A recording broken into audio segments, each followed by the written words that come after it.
लेकिन यहाँ पर मैं आ रहा हूं आपके पास सुशील पंडित जी, लेकिन कितना सीरियस है सरेआम इस वीडियो में दिखाई दे रहा है यासीन मलिक, जो सिर्फ शुक्रवार के शुक्रवार या वैसे किसी मजलिस में या जलसे में कहीं नजर आता था, खुलेआम यहां पर सुरक्षा बलों के जाता है, आराम से सरेआम वो थप्पड़ मार रहा है और उसका वो कॉन्फिडेंस साफ दिखा रहा है, ये देखते हुए कि उसे मालूम था कि मुझ पर कोई कार्रवाई नहीं होगी, और ये प्रूव आज बीजेपी ने और इस गवर्नमेंट ने कर दिया, उस पर कोई कार्रवाई नहीं हुई है।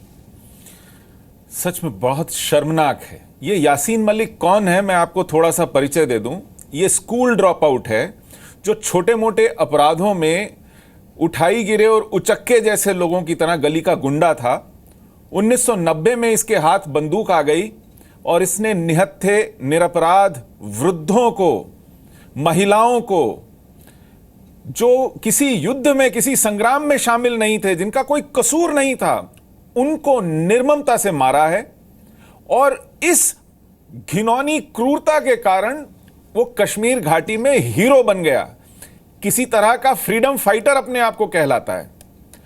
और आज उसकी ये हिम्मत इसलिए बढ़ी है क्योंकि रशीद साहब पिछले 2 सरकारों में पीडीपी आई और गई, नेशनल कॉन्फ्रेंस आई और गई, लेकिन कांग्रेस लगातार बनी रही। 10-12 साल कांग्रेस ने राज्य में शासन किया, और उससे पहले केंद्र में शासन किया, और उससे पहले राज्य में नेशनल कॉन्फ्रेंस के साथ शासन किया। आपने इस 28 एफआईआर वाले मुजरिम पर एक मुकदमा नहीं चलाया, किसी एक अपराध की सजा नहीं सुनाई, आपने इसको अब तक सेंटेंस नहीं किया, कन्विक्ट नहीं किया। इसके ऊपर हत्या के, बलात्कार के, आगजनी के, जेनोसाइड के आरोप हैं। आपकी सरकार हाथ पर हाथ धरे बैठी रही, और आज ये छोटा सा कांटा नागफनी बन गया है। और इसकी ये हिम्मत है कि वो वर्दी पर, पुलिस क्या होती है, सुरक्षाकर्मी क्या होता है, वो एक राज्य का प्रतिनिधि होता है। आपने उसके इकबाल को तोड़ा है क्योंकि 27 साल उस पर कानून की कार्रवाई नहीं की है आपने। भाजपा से तो प्रश्न पूछा जाएगा, इनको तो आए मुश्किल से 2 साल हुए हैं, लेकिन आपने 28 साल इस सांप को, इस छोटे से अपराधी को पाल पोस कर यहां तक पहुंचाया है। डॉक्टर राशिद चौधरी इसका जवाब देना चाहेंगे? से बच नहीं सकते हैं। इसका जवाब देना चाहेंगे इससे पहले कि मैं वापस? अपराध की 28 एफआईआर है इस पर, बिल्कुल देना चाहिए। एक अपराध की इस पर मुकदमा नहीं चला। पंडित जी मैं इससे जवाब ले लेता हूं।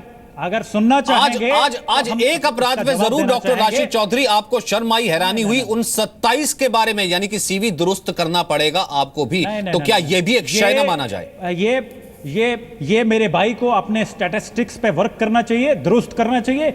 यासीन मलिक पे 13 मामले जो हैं यहां चल रहे हैं श्रीनगर और अडजाइनिंग एरिया में, और 3 मामले जम्मू में चल रहे हैं, तो कुल मिला के करीब 12 लोग, और इतनी देर वो जेल के पीछे रहा है। और आज भी जिस अपराध में, सुनिए, जिस अपराध में आज भी वो गिरफ्तार हुआ है, वो कांग्रेस पार्टी की सरकारों के दौरान ही हुआ था। सवाल यह है कि पिछले इतने घंटों में और 4:30 बजे तक बीजेपी ने इस पे एक्शन क्यों नहीं ले लिया?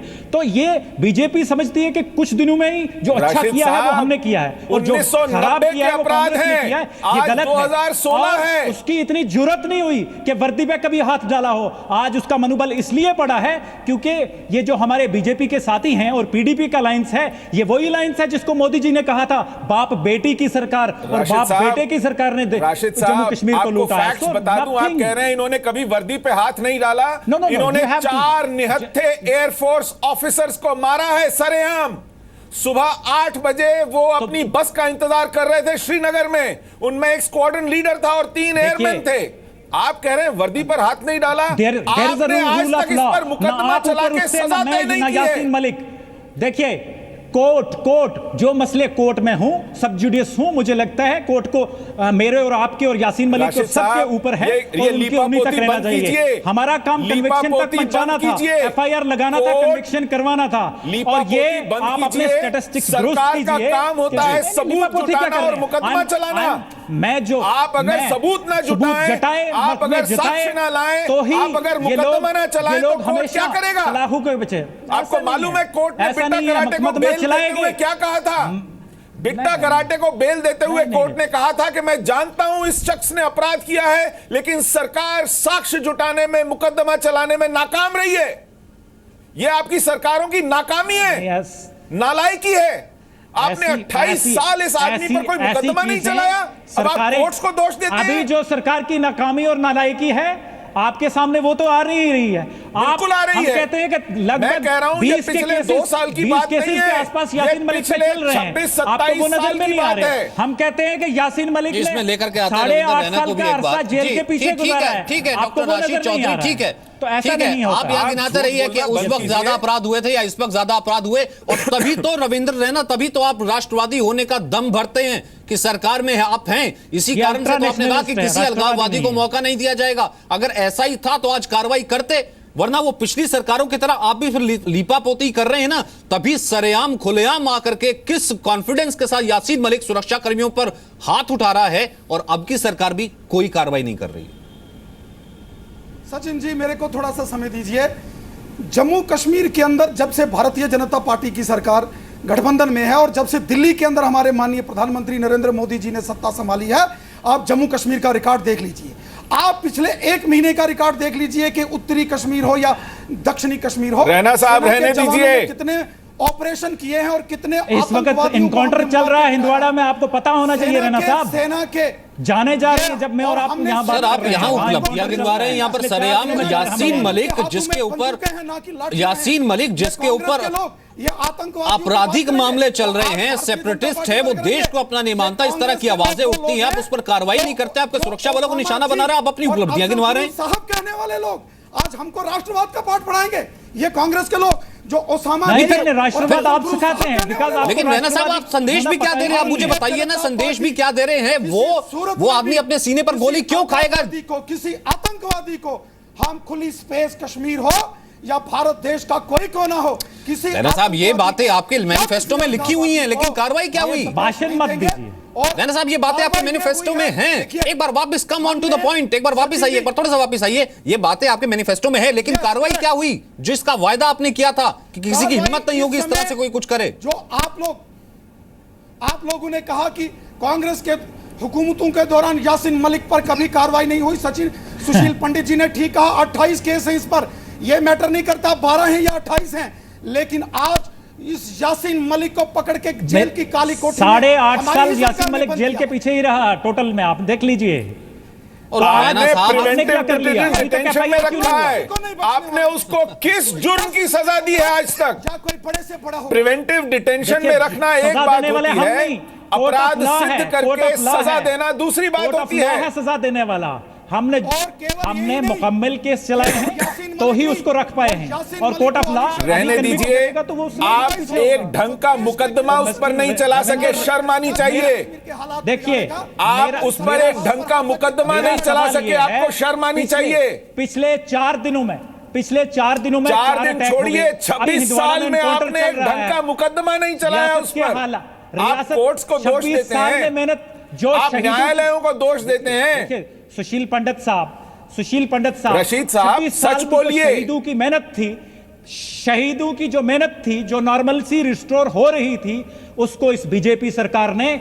आप यासीन मलिक की बात कीजिए, और पिछले 4 से आप नसीहतें मत दीजिए, आप यासीन मलिक पर रहिए। आज उन दर्जनों मुकदमों, हत्याओं का आपने क्या किया? क्यों नहीं हुआ? नहीं, आपने क्या सजा सुनाई यासीन मलिक को? आपने किस मुकदमे में, किस अपराध में उसका दोष सिद्ध किया? आप मुझे यह बताइए। सुशील एक भी अपराध उसका सिद्ध नहीं किया आपने। आप किस क्रिमिनल जस्टिस सिस्टम को एडमिनिस्टर कर रहे थे कश्मीर में? सजा सुनाने वाला इस देश में रूल है, रूल ऑफ लॉ है। जी हां, लेकिन उसके लिए मुकदमा सरकार को चलाना पड़ता है, अभियोजन पक्ष को और चलाए, प्रोसिक्यूशन को मुकदमा चलाना पड़ता है। कन्विक्शन होगी, कब होगी? बात वही कर रहे हैं सुशील पंडित जी। 1990 का मामला अगर 2016 में आ रहे हैं और अब भी आप ये प्रॉमिस कर रहे हैं तो सबजुडिस था, तो क्या ये नाकामी नहीं है? और शायद उसी कॉन्फिडेंस की वजह से आज सरेआम वो सुरक्षा बलों पर, वर्दीधारी पर इस तरीके से हाथ उठा रहा है। और अब भी रविंद्र रैना जी, आप मैनिफेस्टो की बातें ही दोहरा रहे हैं। क्या कार्रवाई होगी? अब तो आप कम से कम कह सकते हैं ये मुकदमा अब दर्ज किया जाएगा संक्षिप्त में। पाकिस्तान सचिन के जी, आप मेरे को फ्लैग समय अभी दीजिए। लहराए गए, जम्मू ISIS कश्मीर के विधानसभा के फ्लैग अंदर अभी कश्मीर में आज लहराए जब जाते हैं। जबरदस्त हंगामा अरे हुआ, कमाल है, मैं यासीन मलिक की बात कर रहा हूं। अभी बढ़ उसने रही है। नीलकंठ गंजू को मारा, उसने लसकोल को मारा, तो बीच में- उसने सर्वानंद कौल प्रेमी को मारा, मारा तो उसने बीच- 4 एयरफोर्स अगर ऑफिसर्स बीच को में- मारा। आपने सुनिए, किसी सुनिए। एक में सजा अगर सुनाई मारा तो क्या? बीच में एनडीए की सरकार, बीच में अटल बिहारी वाजपेयी जी की भी सरकार रही है, आपको हाँ, याद बस होना चाहिए। उसी बीच में वक्त आईटी यानी यही एक बिल्कुल बहाना है क्या? बिल्कुल उसी वक्त सजा चंद्रशेखर सुनाने आजाद वाले की थे बस कि वहां यही पर एक बहाना सरकार है। एक्सचेंज हो गई, बस लेकिन यही एक यहाँ पर भी बहाना है। मैनिफेस्टो, लेकिन वक्त इतना ही है सुशील पंडित जी, मेरे पास वक्त इतना ही है। यहाँ पर भी बात और ख्वाब कुछ और दिखाए गए थे, लेकिन कार्रवाई अगर होती है तो 27 साल पुराने एक मुकदमे में होती है। सरेआम किस तरीके से वर्दीधारी को थप्पड़ मारा जाता है, लेकिन अब तक उस पर मुकदमा भी दर्ज नहीं हुआ है। अलगाववादियों का ये अत्याचार, अलगाववादियों का ये सरेआम जो टॉर्चर है, सरकार को आंख दिखाते हुए वो बढ़ता लगातार चले जा रहा है बीजेपी की नाक के नीचे। बहुत बहुत शुक्रिया फिलहाल इस बातचीत के लिए।